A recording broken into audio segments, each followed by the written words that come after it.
welcome to the Trail and Adventure Motorbike Podcast with me, Clive Barber, and my good mate, Noel Tom.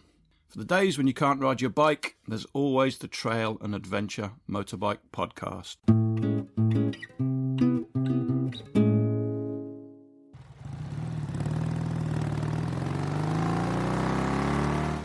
I found a really nice piece of movie editing software there. It's called Movavi. Yeah. And it's about 30 quid.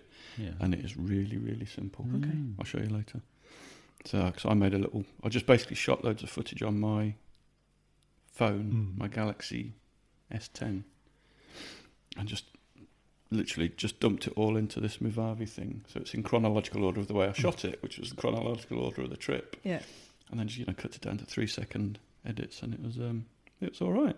So I still need to do a bit of sound stuff on it, but it's all right. So, yeah, we're recording. I'm going to put the headphones on. Make sure you have to talk, though, so I can get Oh, sorry. Right. Is this close enough? Yeah, that's perfect. What about me? Is that all right? Yeah, Do I need to talk this way? we can maybe. That's about right. Okay. Yeah, perfect. It was so funny because when Clive went on this recent trip for his anniversary to Harris, and it was kind of a big deal for the two of them to get away, and they both went on the bike. Yeah. And then they got this call.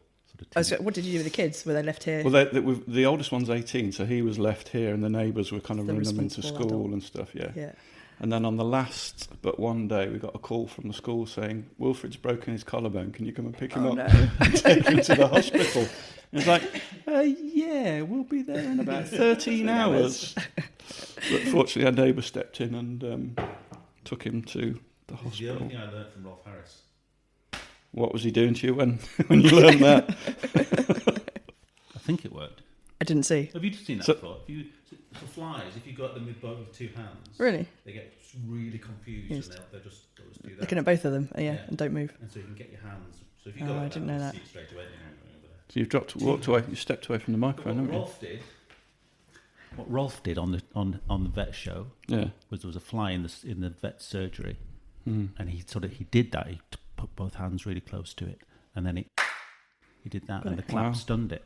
I thought, wow, He didn't even kill it, he just love stunned Rolf. it. I thought, I love Rolf. I don't care what he does in the future. Do you know what? A friend of mine made a film with Rolf What he does Harris, to flies is way better. and I skateboarded past Rolf Harris as he was he's pretending to be a busker, and he was a really lovely bloke, and he even when they weren't shooting him, he stayed around all day, just entertaining people. Oh. And You can't put a foot wrong, really, can well, it wasn't his feet that were doing the wrongings. But he was a lovely bloke, and he arranged a book signing or something like that, so my mate didn't even have to pay him expenses or anything like that. So, Have you got any nice Jimmy Savile anecdotes? No, I don't think there are any nice Jimmy Savile anecdotes. He's a different type of customer altogether. All right, so you've got questions. Yeah, just like start as we normally do. Yeah. So welcome to the 10th. Gosh, that many. Yes, Amazing. you still don't talk into the microphone. So the 10th training. Sorry, not training. I've been doing training podcasts at work. So this is the 10th trail and adventure. Yeah. No, we do. It's really, really dull.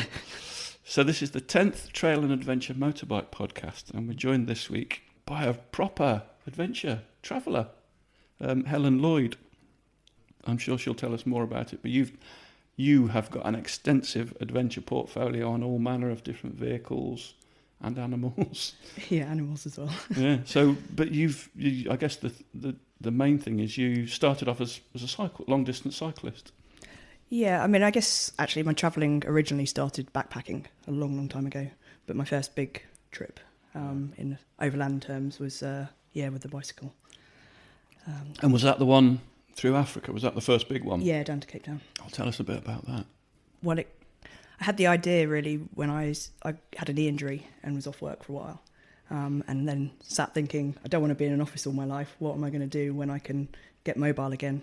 And cycling was one of the things that kind of I could do. And you thought that when you had a knee injury, I must do a sport that really involves me moving my knee quite. Well, it was the one thing that was good for it because it doesn't involve any twisting. What caused that injury? I used to play a lot of hockey and softball. It was just a freak accident. I twisted it and tore the cruciate ligament. So yeah, running and any of these like twisting, turning type sports I can't really do now, but the cycling was good for it. And you wrote a book on that first trip, didn't you? Yes. That was the Desert Snow. Was there some snow in the desert then? No, it was not just a clever name. It was just a reference to the fact that snow in the desert is a very, very rare occurrence, and it was how, as a woman cycling alone through Africa, was seen as a very unusual thing. Yes. What gave you the idea to go through Africa? My mum had taught out in Kenya. She volunteered with VSO when she was just shortly after she got her teaching qualifications. And so I guess she talked about Africa, East Africa, when I was growing up. It was somewhere that I hadn't really been. I'd been to Morocco and I'd been to South Africa, but hadn't really seen anywhere in between. And you see all the horror stories in the news, which you kind of know aren't the whole thing, and I wanted to see what the rest of it was really like.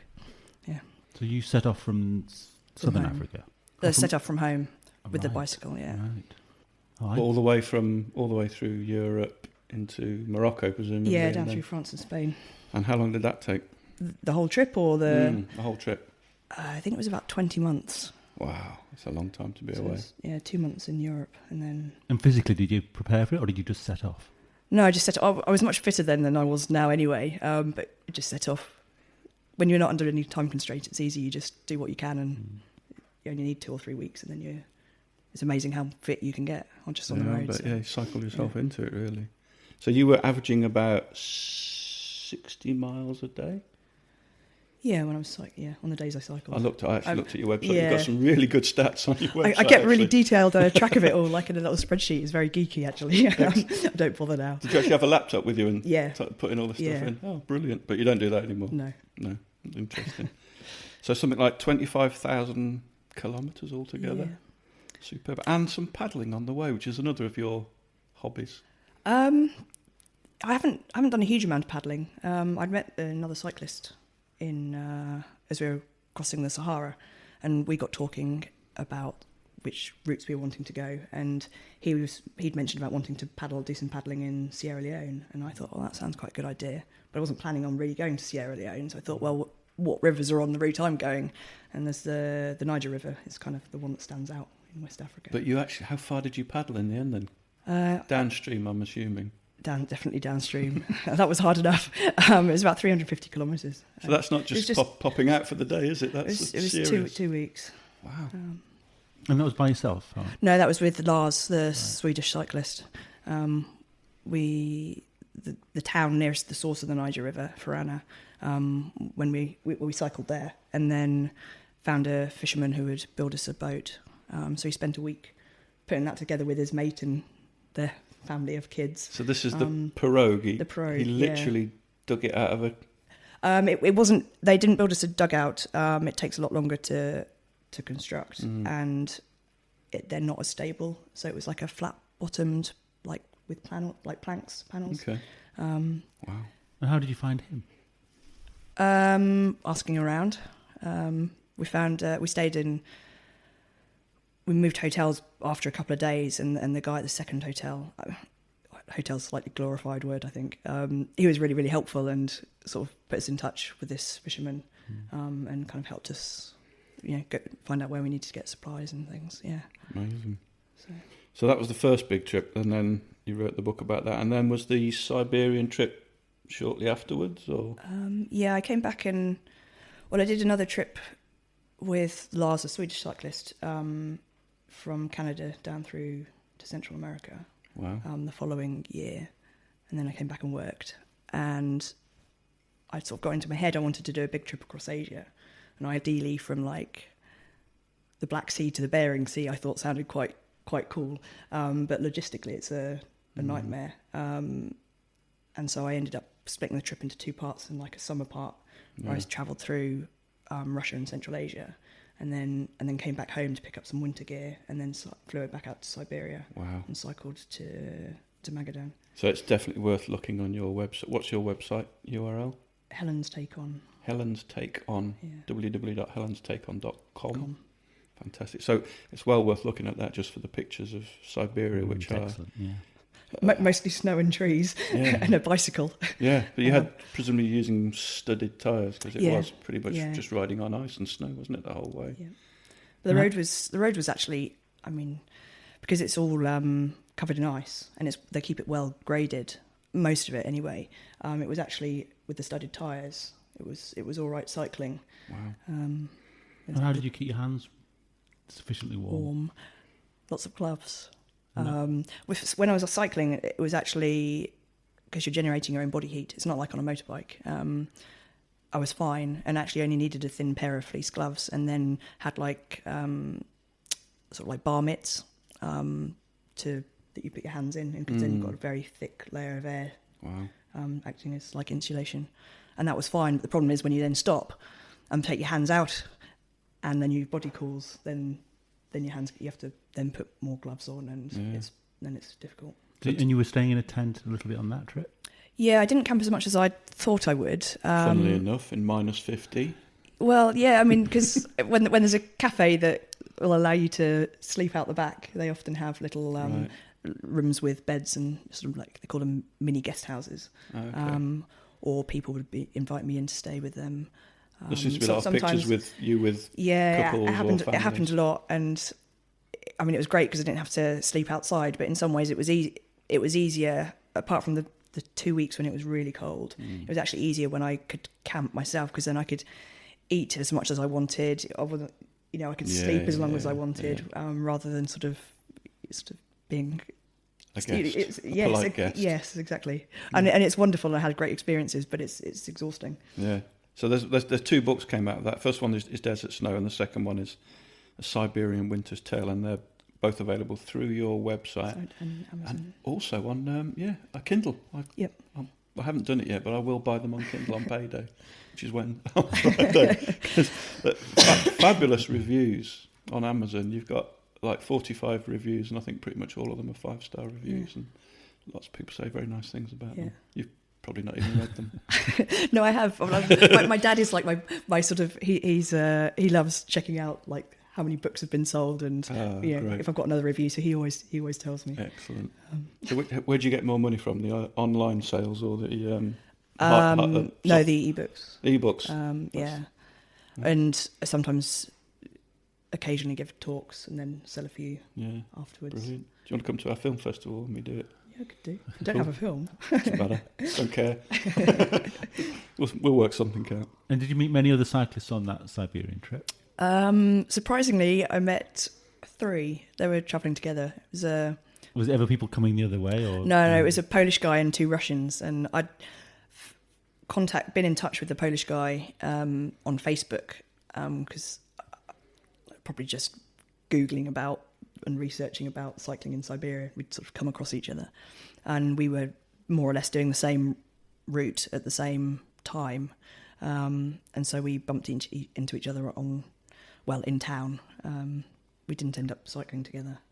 I kind of, part of the challenge or the appeal was to do it myself. Doing your own thing. Because it's very, like, the risks and the way you deal with things is very different if you're by yourself as to whether you're with a group. And I knew I could do it with other people. So the challenge was, can I do it, or make the decision to turn around when it's not safe on my own? Yeah. So what were the dangers then? Primarily the cold. Presumably, Yeah.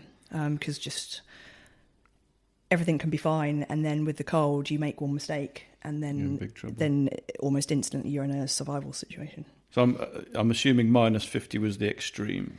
Well, and it's difficult to imagine it's like. difficult to know, because the thermometer I had only went down to -50 and it maxed out, so it was actually colder than -50. But I couldn't like positively claim what it actually was. So that's a regular riding kind of temperature during the day. There was, because the Polish guy, they said one night when they camped out, when I was camping out as well, it got down to -62 on their thermometer. His fingers and toes are always the thing that suffer first, aren't they?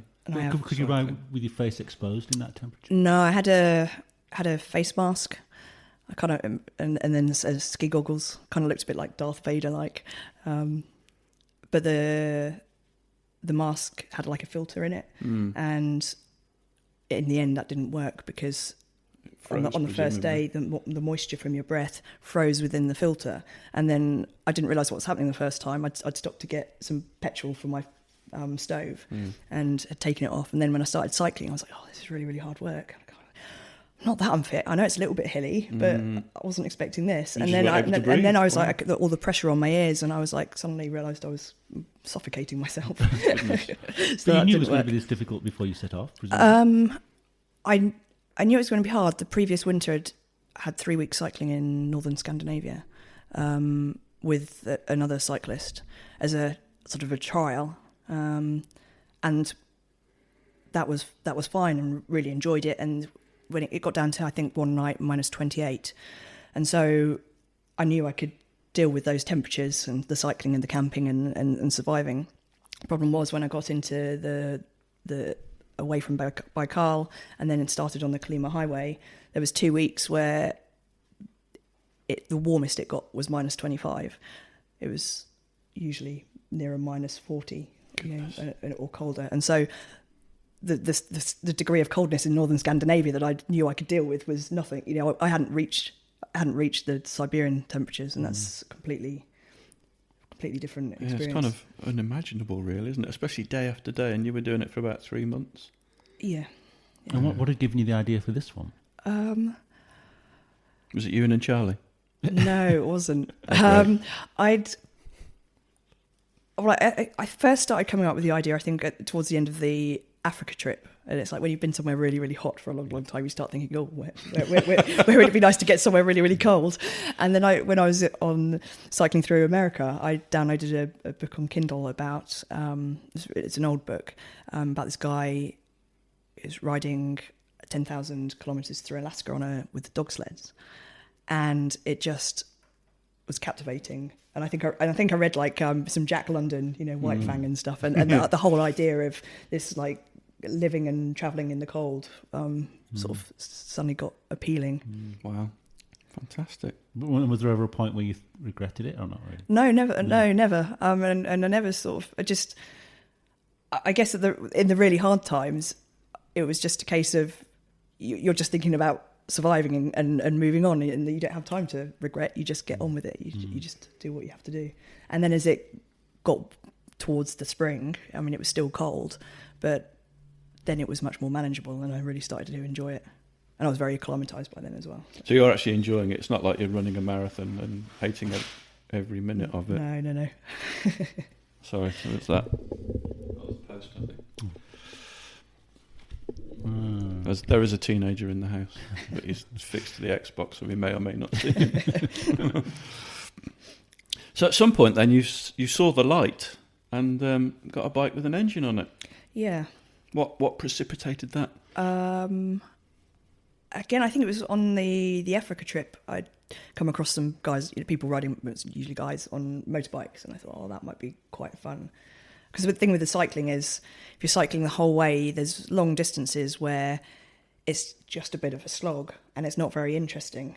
And you spend all your time getting from A to B. And if there's something interesting just off on a side road, you really seriously contemplate whether it's worth the effort of going to check it out.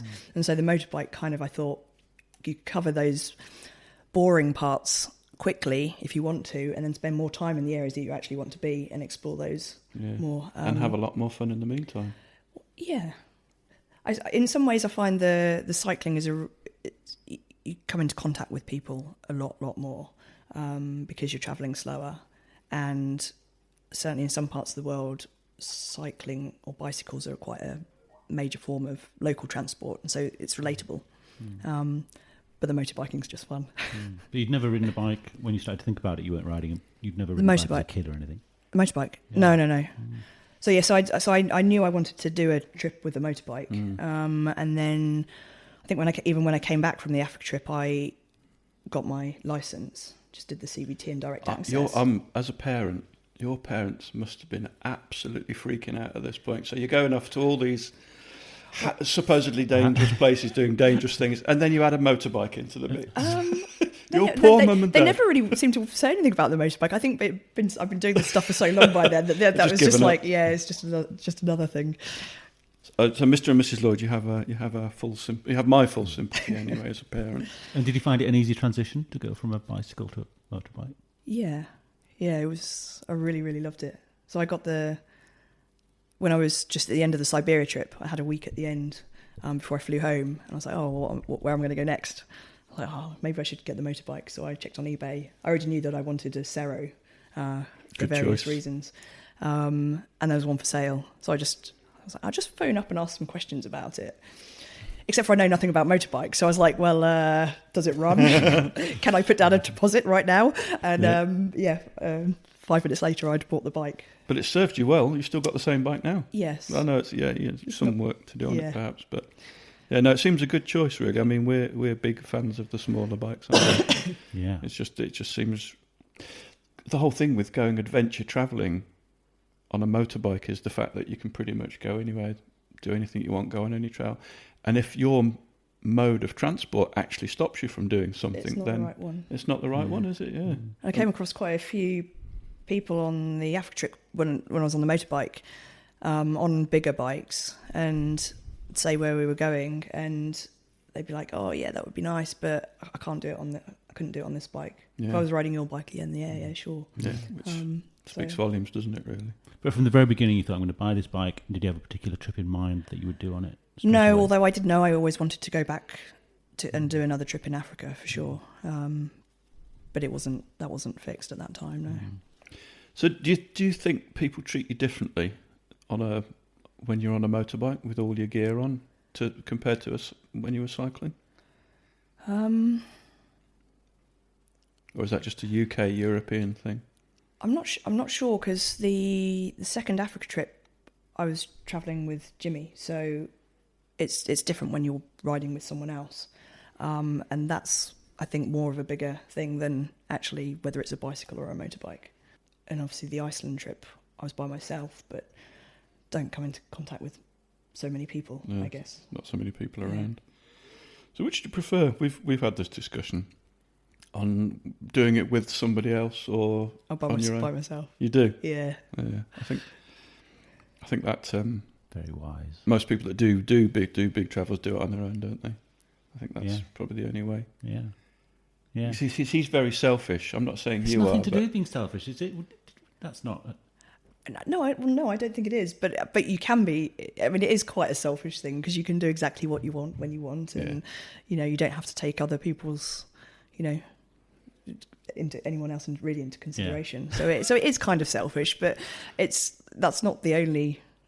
That's not just really makes the a far reason for better doing trip, it. doesn't it? I was only joking. Yeah. I don't really think you're selfish. I was just trying to, encourage debate and discussion. I actually find because for travelling for me, it's actually a lot to do with people, and if I'm travelling with someone else, I just end up chatting with them. Yeah. As if I'm by myself, because I'm really a bit of an introvert, and so put me in social situations unless I know people well. Sure. But if I'm by myself and actually want to talk to people, then I have to make the effort.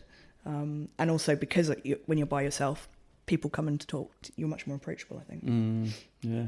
And did you have any particular issues, do you think, as a woman travelling alone on any of your many adventures? Not really. The Africa trip, not at all. The trip through Asia, I had sort of it was harder dealing with some men like in Central Asia and Russia. Sometimes their approach to sex essentially is very different. In Africa, you'll sit around a bar and they'll be like, "Oh, should we go have sex?" And you're like, "Well, no." And they might ask you 2 or 3 times just to check, and you say no, Still and they're haven't like, changed "Okay, my fine, mind." let's just be friends and we'll drink beer, and it's all cool." Okay. Whereas this is like a simplification, Yeah. but in Asia, the men were like, "Shall we have sex?" And then they'd grab you and grape you and want to kiss you, and then you have to be quite physical in return to make them realise that that's not what you want. Fair enough. So I prefer the African approach, the very direct, straight up questioning right at the start. Yeah. Get it out of the way. That's lovely. So what have you got in the garage right now, motorbike-wise? Well, I've got the Cero in many parts. a second Cero, which I was going to make between the two, one decent one. But that's in progress. And I've just got a Phaser 600. You literally just got that, have you? Yeah, it's like three months ago, I think. Like a full-on road bike. Yeah. And you enjoying the road biking as well? I'm enjoying it, but I still like the off-road riding more. So yes. You're in good company there. Yeah. Oh no, you prefer the road then, don't you? Yeah, a mixture, but mainly the road, I think. I don't know. I don't know. But can we just go back to the Africa thing? Back to the trip. So mate, there's so many more adventures we've got to go through. So we're on a limited time there. So that, why am I thinking you did a trip from south to north? Is that was with the motorbike. So you shipped it down there? Down to Cape Town, yeah, and then rode to Alexandria. And Egypt. why do it that way around? Why not? We'd set off across Europe, and then originally we're planning to ship from Europe to Egypt. But at the time, the logistics of it, finding a shipping company that did that route, we were struggling, that didn't go through Israel. And then you have the problem with potentially having an Israeli stamp in your passport, which then prevents you from getting a visa to go through Sudan. So where are you at this point? You're in? It's somewhere in Europe, riding towards sort of Bulgaria and Greece. Whereas if we just reversed the route and started in Cape Town, you don't have any of that issue because you've travelled through Sudan before you get to Egypt, and then you just have to get back to Europe. So it doesn't matter whether you go through Israel or not. As it turned out, by the time we got there, then there was routes going direct from Egypt to Europe, and it was easier. Wow! So that was the reason for that. But you took a really convoluted route, didn't you, through Africa? Yeah. Well, I wasn't in a rush, so. And was that made up pretty much as you went along? Yeah, I mean the original plan was completely different. I was going to fly into South Africa and then ditch the bike for a few months and fly out to Madagascar and hike across the country for a period of time. But because of visas with South Africa, that wasn't going to work. So, and well, it's a good thing really with the motorbike. Once you get into the trail riding, that's all I want to do. So the idea of then stopping and going hiking for a while wasn't so appealing. Yeah, it's funny that, isn't it? You tend to do that, don't you? You'll go somewhere with Ashley and then stop off and go walk up a mountain or something. Yeah, which is fine. Yeah. Variety of life, spice of life. So you're not riding by yourself on this trip? This was by yourself? Jimmy. No, the motorbike trip through Africa, I was with Jimmy, I was a partner at the time. So you've done. So, I mean, I looked at your website just to do some research, and I didn't even register that you'd done pretty much the whole of the Americas and Asia as well. I know that's obviously you could spend the whole time in one continent and never see it all, but you've done even more trips than I thought you had. So you've obviously got life relatively well set up that you can actually afford to go and do these. Yes, well, I've found a way to live very cheaply in the UK. So I always used to just rent a room in someone's house, and as you get older, it's less and less attractive. Yeah, and I'd bought shortly after I got the motorbike, the Cero. I bought a van so that I could then transport it to go trail riding, and go away at weekends camping, places that I didn't normally. And I come back from these weekends and be like, I had such an amazing time. And then you go back to this little box room in someone's house and it was just awful. And I'd be like, I wish I could just stay in my van all the time. And I thought, well, why don't I? That's what you do. And I was at the time saving up for the Africa trip. So I was like, well, I'll move out of where I'm renting, save some money. And so I've lived in the van when I've been back ever since. Wow. Fantastic. And obviously work, we talked about it earlier, you've got a kind of accommodating work set up so you can save some money and head off when you. Yeah, I mean it's engineering, so it's a reasonably well paying job, and I've ended up in a very niche industry and very specialised within that. So having the experience, which it's hard to find people that are similarly qualified. And you're living in the van right through winters? I have done. To some extent, last winter I only did about half of it and then came house sitting up in the Lake District. And then this winter I ended up staying at my nan's cottage, which was available at the time. That's awesome. Because I don't have a heater or anything in it. And so I think if I was going to do another winter, I would get a heater fitted. Yeah, But, vans can be really cold if they're not properly insulated. Yeah, as well. the novelty has worn off. That it's a little bit of a chore through the winter, but the rest of the year is brilliant. So are you completely motorcycle adventurer now, or do you still hike and ride horses and pedal? Pedal. Yeah, I haven't done much cycling recently. Got quite much more into hiking. I'd like to do some long distance hiking trails maybe. But the motorbiking, I think, is always going to be the go-to. Yeah. A wise choice. So last year you went to Iceland for a month or over a month? Well, it was like 2 weeks in the Faroe Islands and then 2.5 months in Iceland. And you rode your bike up through Denmark and got the ferry, obviously. Well, yeah, Faroe Islands. because I'd stored the bike in Bulgaria after I came back from Africa and had been working in the UK. So I had to fly back out to Bulgaria to pick up the bike. So I rode it back across Europe, fixed it, spent a couple of weeks in the UK fixing it up, and then went to Denmark and then. So I was going to say, so riding up through Africa, did you have no mechanical issues riding through Africa? No real showstoppers.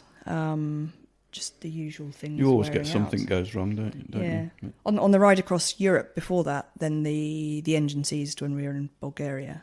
I don't know all the parts. There was 3 bolts in the is it the rotor, and they sheared and jammed it all up.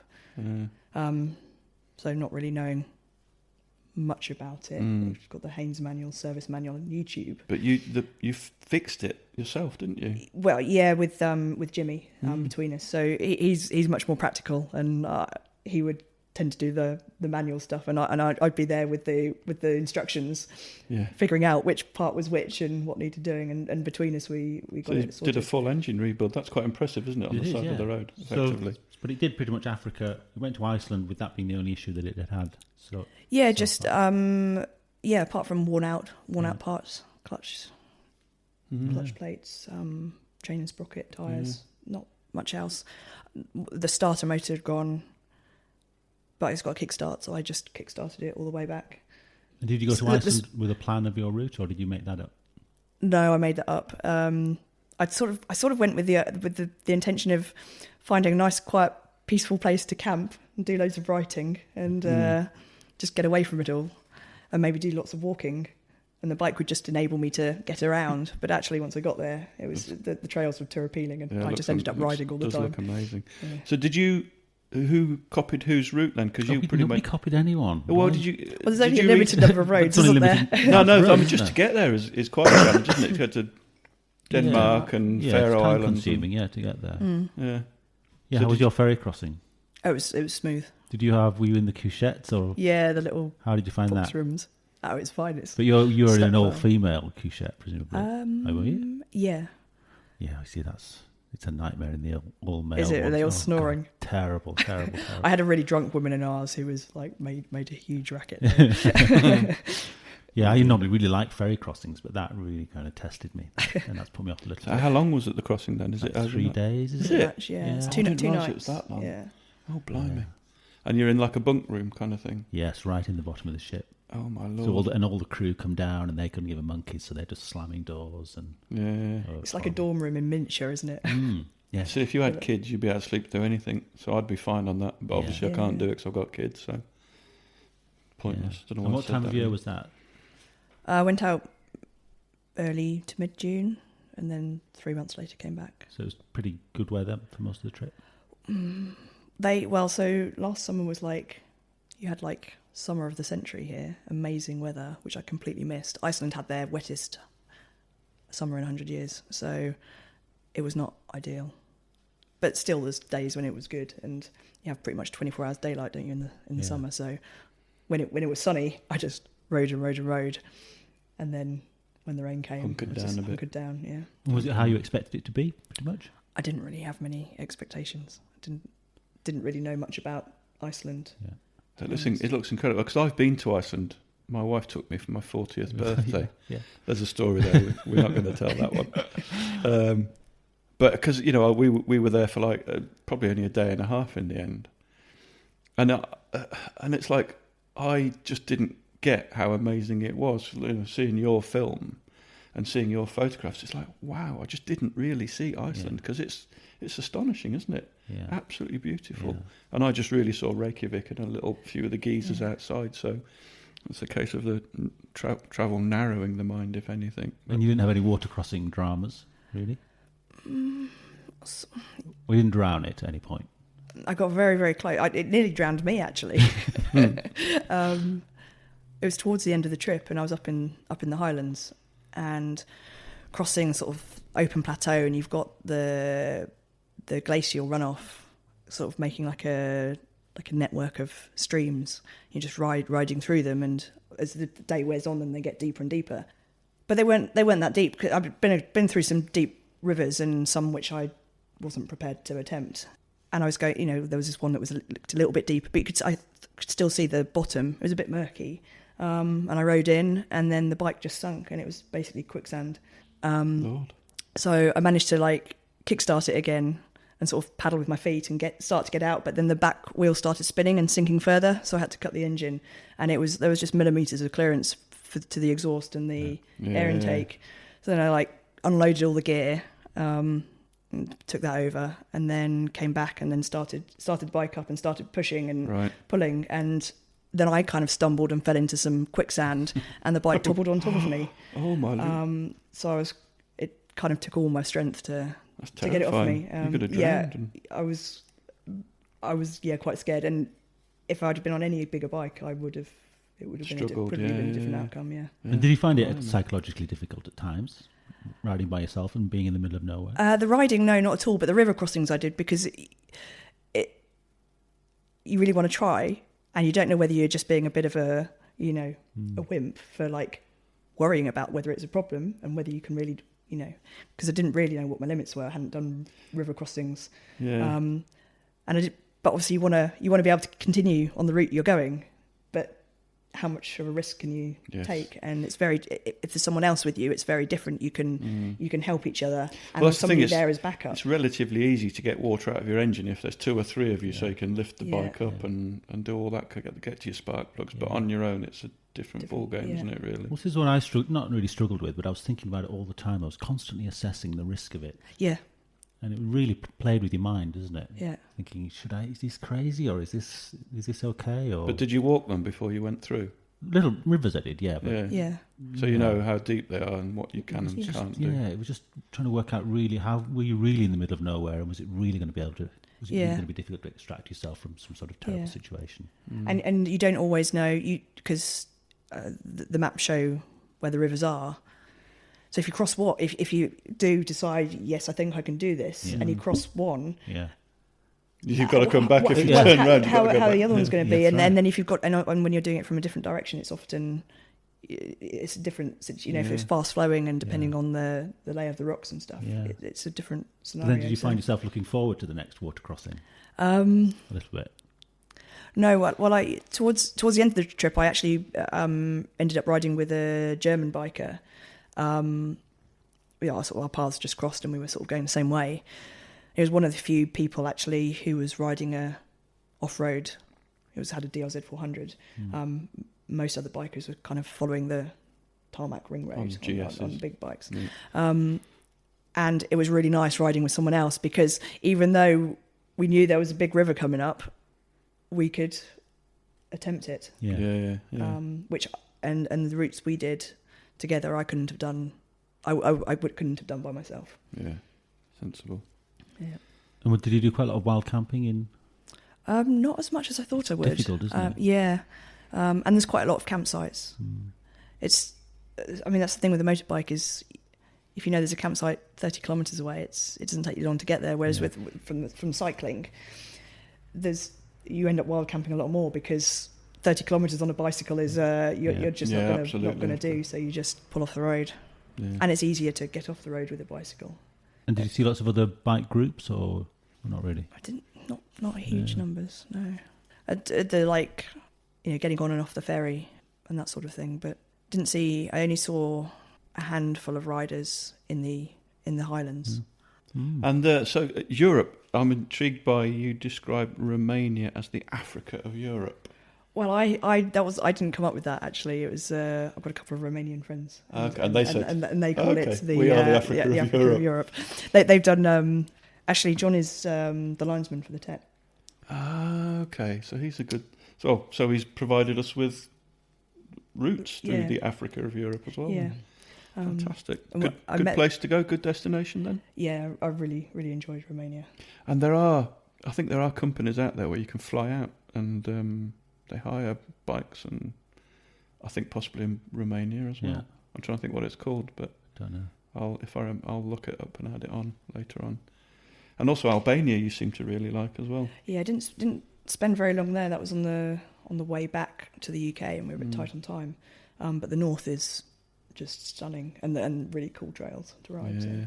So that whole sort of the Balkans area and further south and east, presumably that's when Europe gets a little bit wilder, and you're less restricted, I guess, as well. But so you went to Bulgaria. You were en route to Iceland when you did that ride, were you? Or were you home between that? Well, I'd ridden through Romania with Jimmy before the Africa trip, and then I went through some of Romania on the way back, on the way to Iceland. Yeah. Right. My brother's got a house in Bulgaria. Let's go. Insanely cheap. Yeah, I wondered. I've almost bought a house there. He paid £4,000 for this kind of 3 or 4 bedroom house with a big garden and outbuildings, and it's got grapevines growing and things like that. It's insanely cheap for us. Did you see houses for sale then? Yeah, I went house hunting. Did you? Yeah, quite very seriously. I put an offer in on the place and everything. Oh, did you? Yeah. So is it Graham Field that lives out there? Yeah. And presumably he lives out there because it's relatively cheap to live. Yeah. And it's a good life. Yeah. Because the weather's insanely warm as well, isn't it? I think it's really hot in the summer. I think it has the most days of sunlight in the whole of Europe. Wow. Yeah, Chris Bright's got a house out there. They're all in the same village. Are they? Yeah. Are they? Yeah. It's called Motorcamp, and so there's like a lot of bikers end up staying there. It's like a guest house, but predominantly motorbikers related. And this little village with however many houses. I should think of maybe not a quarter, but owned by British bikers. That's quite funny. Because I did think about riding out to my brother's house one time, but I think it's Bulgaria's quite a long way, isn't it? Yeah. So I think time-wise it would be probably out of my range. Yeah.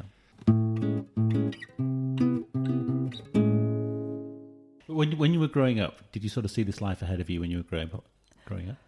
No, not really. I mean, I had a pretty conventional childhood, and parents always enrolled me in all these various organised activities, like sport and after-school things. And it was only when I was 16, the school that I went to offered a travel scholarship so anybody in the fifth form or lower sixth could apply to do anything travel related, and if they liked your idea the best, you'd get £750 to go and do that travel related thing.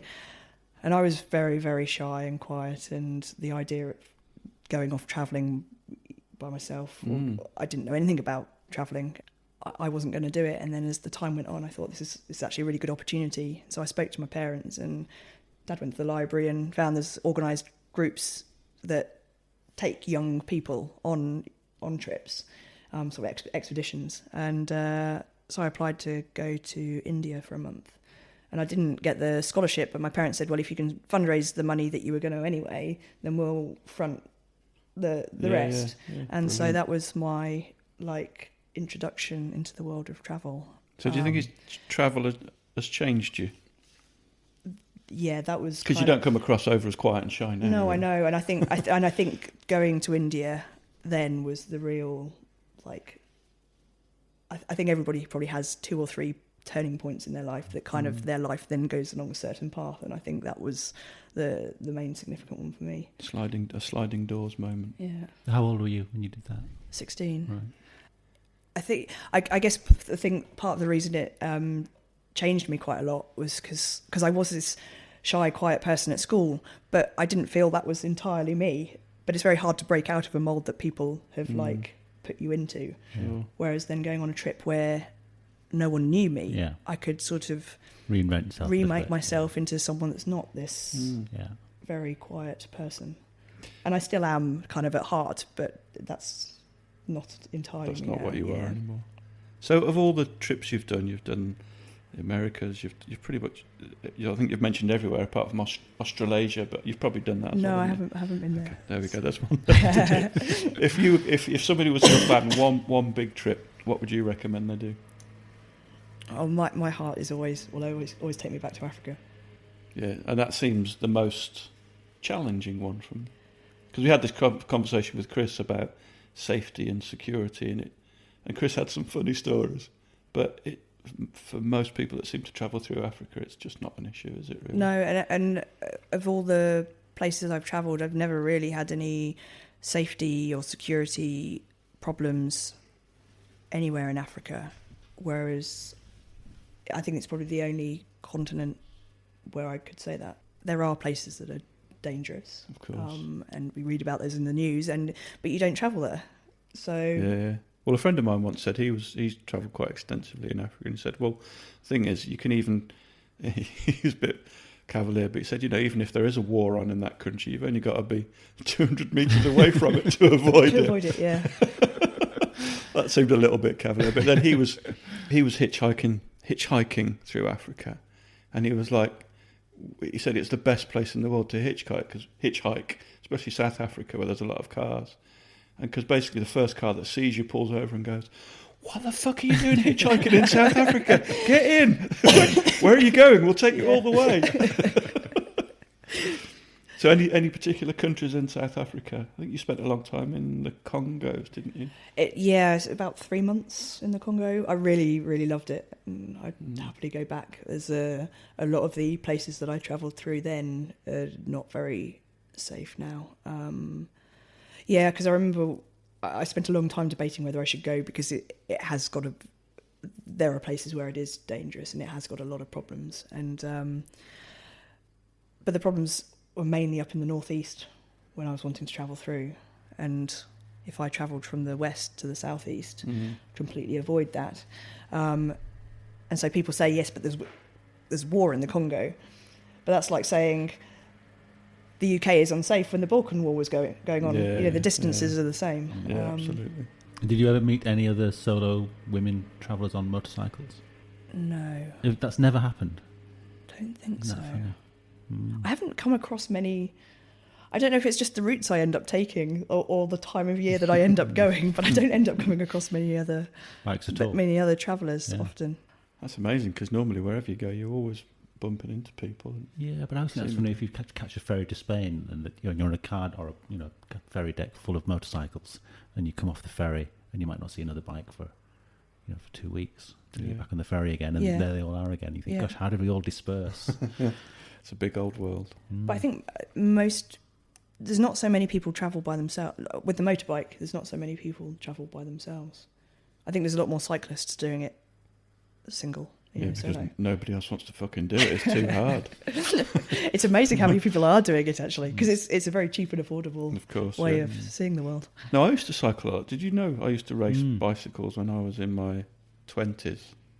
So I was fit as anything, doing 200, 300 miles a week training and racing week in, week out. I was never very good, but I loved it. That was my life for about 6 years. Wow. And I got into cycling through touring, just going off and staying in youth hostels when you still had to do chores and things like that. And I remember one of the first ones we did, mountain bikes were really new then. And our chore was to bring the mountain bikes back from up the hill back up, and that was we spent about 3 hours just dicking around on mountain bikes, which was good fun. I'm always amazed that anyone ever hears this podcast, just because there are so many podcasts to listen to. So where do you upload it? Where do you? It's stored on SoundCloud, but it pretty much goes on every single podcast. So it's on iTunes. Okay. It's on Acast is the one I normally use to listen to things. But Player FM. There must be about 20 or 30 places you can find it. If you just do a search on Google, Trail and Adventure Motorbike, and they all come slotting in there. I just wanted to say, when you were on a trip, is there ever a point on a trip where you've had enough and you really just want to get back?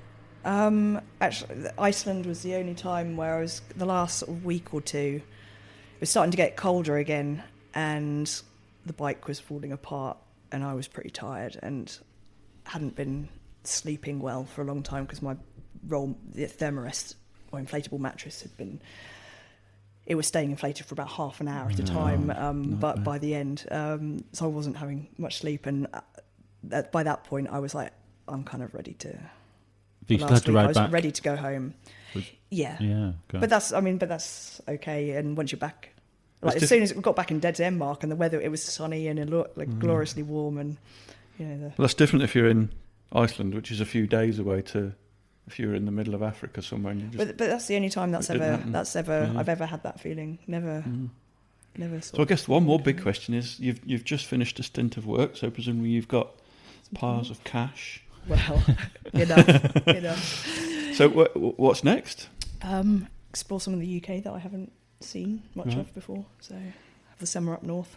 Yeah, it's glorious. Unless the weather's terrible, and then I might head south again. Is this a question that sort of plagues you a little bit? What's next? People asking you what's next. It always comes up. Yeah. It's like whenever I go back to work, it's like, oh, you're back. Yeah. What's next? Yeah. Every time. But do you feel under pressure to have an answer for that? Not really, although I can tell it disappoints people if I don't have one. Well, that's and if I say that when I've said, because usually I have some idea and it'd be like, oh, I'll go back to Africa or Iceland, and people are like, oh, wow, that sounds cool. Yeah. And then when I say, oh, yeah, I'm going to explore the UK, they're like, oh. It's just a real shame because like the UK is amazing. Yeah, totally I totally love it. And when you have like an all right summer, I don't think there's anywhere else I'd really rather be. No. But do you feel like you have to up the ante each time and do something a little bit more difficult? No, not at all. I think after the Siberia trip was like, for me, a real challenge. I thought it was going to be a physical challenge. It turned out to be much more psychologically challenging. But now I reached my limit of what I'm not so much capable of, but prepared to undertake for hardship. And having got to that point, I don't feel I need to. I've never really felt I need to prove anything to anyone else, but I think maybe I did to myself. And now that I've got to that stage, now I just enjoy it rather than yeah. I don't know if you can hear that tractor outside, but there's a man cutting grass with a very big lad tractor, which is very annoying. And when did you know you were going to write a book about it? About Siberia, say. Siberia. The first book. The first book, because I kept quite a detailed blog on the Africa trip, about the Africa trip, with originally so that I didn't have to bombard friends and family with these like group emails. That was sort of the thing at the time. I thought if I have a blog, then they can read it if they want. And it turns out that not many of my friends or family really read it, but a lot more people that I didn't know did, and a few followed it kind of very sort of religiously. And were you writing that from day one? Yeah. And a couple of people said, oh, you're going to write a book about it. And I hadn't thought about it until then because, English was my worst subject at school. And I'd never thought of me as a writer. And I did think then, oh, maybe it would be a nice thing to have sort of documented. And it's a different kind of challenge in a way to... Well, presumably the blog is the skeleton of the book anyway, I guess. Yeah, kind of. But a blog or a journal doesn't make a story. So then you have to make a story, you have to... And especially on a trip that's very, very long, it's hard. How do you pick out what goes in there and what's your story what's the angle going to be? Have you talked to Greg? Because he's big into stories. Loves the story. He loves the story. You've got to have a story. And so that's why I did that. And then, going into the Asia trip, I always knew that I wanted to probably write it up into a book, but it would only be if there's like a story to tell. And I had a lot of hours on the bicycle with no one else around, and a lot of time to think. Yeah. And did that story emerge on the trip, or did it only come to you afterwards? Yeah, on the trip. It was actually because it was actually the mental aspect that I found really, really hard, because I went for quite long periods where I didn't really come across people to talk to. Maybe the odd vehicle passing, and even if we did have conversations, it was usually fairly brief because my Russian was fairly constrained to travel-related chat. But there'd be long periods when I had no one to talk to. And also in the winter, when it's very cold, there's no one else about, there's nothing else about. There's very, very quiet. And everything's white. or like the white from the snow, or like the darkness of the trees, and so you've not really got any sensory input at all. Gosh. And so you've only got what's going on in your mind, and it's quite amazing the sort of tricks it can play on you. And that was actually the hardest aspect, really, than the actual physical, cycling. With all the trips you do, presumably you've got quite good at planning and thinking about what you're going to do. But no, I've got very good at realising I don't need to plan. That was going to be my next question. How much planning do you actually need to do? Because some people will spend a year thinking about which bike to buy and which tent to buy, but presumably you've got to the stage now where you just need to make sure you've got the red tape, the visas, carnet, or and whatever just do sorted. it. Yeah. So you feel you could pretty much set off on some big trip tomorrow, and you could get everything together between now and then. Whereas, like I was talking about earlier about maybe walking the coast to coast. I didn't even know it existed until yesterday evening, and then went and bought the book today, and I might set off. I may set off tomorrow. I'm not sure. So it's like I've got my tent and sleeping bag and rucksack in my van, and just buy some food and go. Yeah, fantastic. We can leave. They've got a big drive. You can leave your van. Very welcome. And the van you got, did you kit that out, or did you buy that already kitted out? No, it was already done. The guy had bought it as a van and converted it. He was a builder and was going to, live in it on the job. Yeah. And he had to change the circumstances and had to sell it before he got to use it once. So it was kind of a DIY conversion, but done all right. So now, saying on the way here, Helen's got this great setup where she can put the bike in the van and still sleep in the van. Just. Yeah, but that's a dream, isn't it? That's good. Isn't that great? Yeah. It'd be nice to have a bit more space. Yeah. And you can get that in by yourself? Yeah, and get it in by myself. I haven't tried getting it out by myself yet. So it's quite a big, that with the phasers, a heavier phaser. bike, that's quite tricky, isn't it? Yeah. With the Cero, it's easy. Yeah, just almost. I saw some guy do a video the other week, and he actually showed you the best way to get a bike into. He had a pickup, but he basically was just to lift it in. So you lift the front end first, slide it up onto the engine, and then lift the back in. I'm not that strong. No, I was going to say, no, he wasn't. No, it's that first. He was a big wheel up. What's it like? So riding the Phaser compared to the Cero, is that good?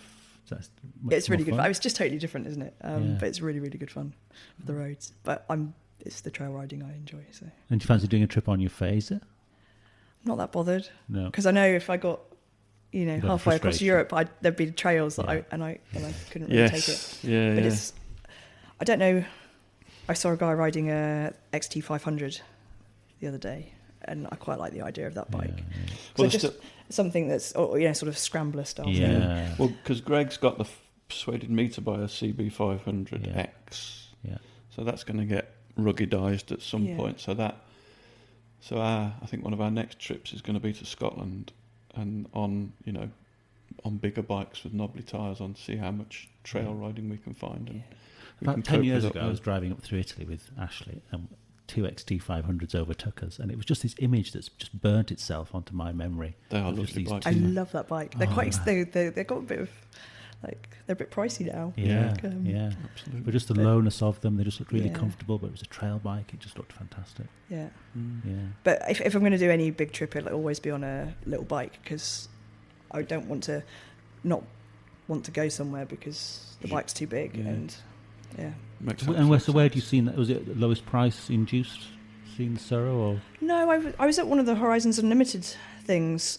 A couple of people had mentioned about them, because I was sort of asking, I don't know what bike to get, and I said I wanted something cheap, lightweight, with a low seat height that I can ride off road. And that actually narrows it down quite significantly. But I didn't know anything about bikes, and 2 or 3 people mentioned about the Cero, which meant nothing to me at the time. But then I went off and looked on eBay, and I thought, okay, well, I'll go with their recommendation. It's the perfect I've never bike. ridden one. Awesome. It is, the perfect bike, I think, for me. I was quite intrigued by the gear change. I had to put a cord on it after Jimmy had hurt his. He broke his foot. Broke his foot, and presumably there was a cord on it, so to change up, you had to change pull up, on the cord. and then he used his heel to tap down. Oh, clever. Yeah, That's he quite brave. rode for about a month with it like that. Well, didn't John do the same in? And he couldn't put the side stand down. So when we stopped, it would I'd have to get off my bike, put the side stand down for him, then detach the crutches from the bike and give them to him, and then he could hobble around. Yeah. And didn't John? This is on the list of why it's better to ride by yourself. What? Because you don't have to. What? Yeah, but if you're the one that's hurt yourself, No, then that's true. I never thought about it like that. because you're selfish. But John did a similar thing, didn't he? In your big European trip, So in Morocco, Morocco trip. Yeah. One of our friends hit his leg on his pannier, put a leg down because I thought the bike was going down, hit his knee on the pannier, and then rode back from northern Morocco back to the UK, and then found out a month and a half later. Well, the thing is, you had put that on Facebook, did you? yes, I they'd saw broken that. fractured his knee joint. he's got all kinds of damage in there, and he terrible. didn't. Apparently, he's only just. This is what 3 months later. Yeah. He's only just Almost. had a scan, and there's all kind of soft tissue damage as well, tendons and all sorts. Yeah. But he rode all the way back, so he didn't But want to you've leave done his all these bike. miles without any serious injury. Yeah. Yeah. Some wood there to touch. And was it a surprise to you that it wasn't as? Or did you ever think it was risky riding a motorcycle? I never thought it was probably that risky off-road. I think like riding big bikes on the road, then I think it's much more dangerous in a way. Yeah. But if you're a sensible, like you see all these crashes on YouTube and stuff, but you're like often it's the biker's fault. Yeah, exactly. And if you're like if you exactly. ride sensibly and like everybody's out to kill you, it's Yeah, usually that's you exactly can right. there's always it's usually, I'm sure I'm going to be involved in an accident at some point. It's a sort of an inevitable thing, I think, if you ride motorbikes. But No, it's interesting. I mostly said, my wife quite has safe. started off as a slightly nervous passenger, and I said, "Look, it's not people like us that crash normally. It's this was like we just stopped for lunch, and it's like it's the guys on sports bikes that come racing along the road at 120 miles an hour, and just after we'd set off, about 8 sports bikes overtook us at about 120 miles an hour, and overtaking blind on a blind bend, and the last couple of guys had really close shaves with cars. I went, they're the people. Yeah. You've had no big falls. Nothing dramatic? Nothing dramatic. No. Oh, well, I came actually the first time I went. I had the Sarah about a month, I think, and went trail riding with the TRF down in Wiltshire, and that by lunchtime I'd fallen off, dropped the bike a lot of times already, but I came off like over the handlebars, and I tore the ligaments in my thumb, so I had my hand in a cast for 6 weeks then. But that was like that was it. But you actually went flying over the handlebars. Yeah. Oh. It was because it's like that sort of clay soil, isn't it? And I sort of went round a puddle, but then it kind of slipped into it. Yeah. It was obviously a bit deeper, and the front end kind of bottomed out, and I just Falling off Yeah. trail riding is just par for the course, isn't it? I mean, For some, yeah, I've heard that's the case. dropped. Yeah, I mean, I dropped the bike. It's like usually when I'm just manoeuvring it round or like not really paying much attention, and it just goes over. Don't think I've had any real big offs.